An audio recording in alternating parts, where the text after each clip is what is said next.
Hello, and welcome to another edition of Geek Life Presents Comic Corner. I am, as always, Steven.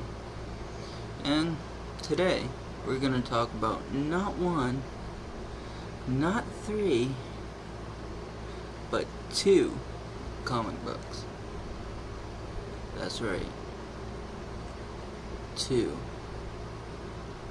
That's twice the amount. Twice the fun. If you think listening to me talk is fun. These two comics are parts 2 and 3 of the Trinity War, the Justice League storyline that's happening over at DC.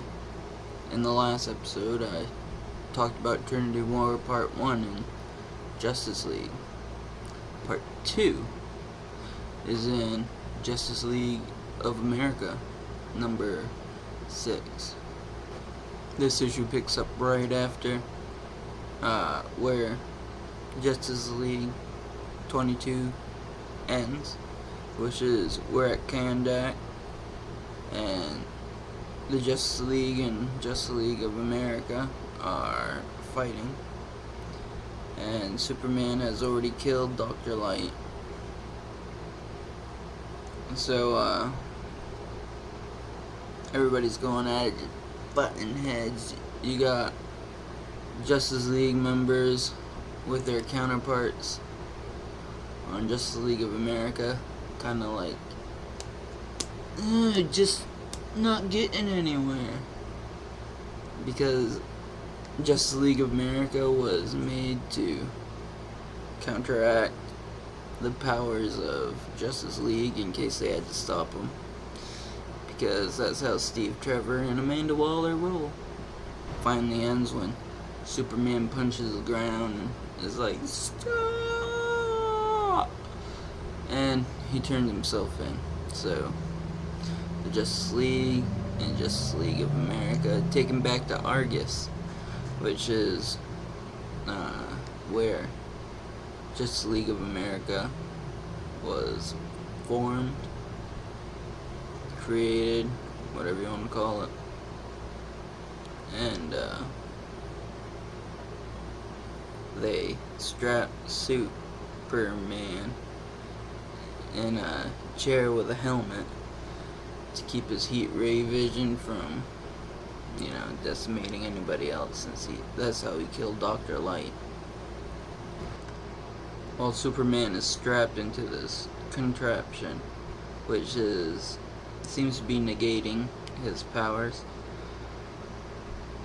he talks to Batman and asks if Dr. Light has a family, which Batman says yes, he has a wife and kids, which saddens Superman more because he killed him. So Superman's feeling kinda low.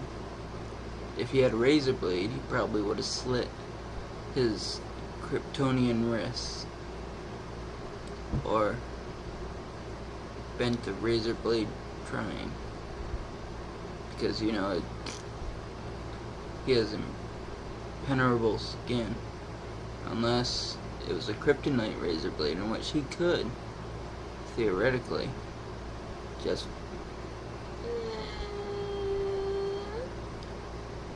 the kryptonite would get in his blood and travel through.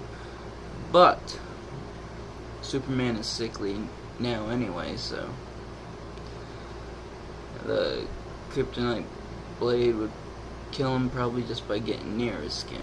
And most everyone in both the Justice League and Justice League America are in shock that Superman killed Dr. Light. They can't believe it, because Superman has vowed not to, or made it a point not to kill anyone. But things happen. In my opinion, Superman should kill more people. I would like him a whole lot more, but I digress. Wonder Woman, who after a short chat with Superman and Batman. Gets it in her head that Pandora did something when she shoved the box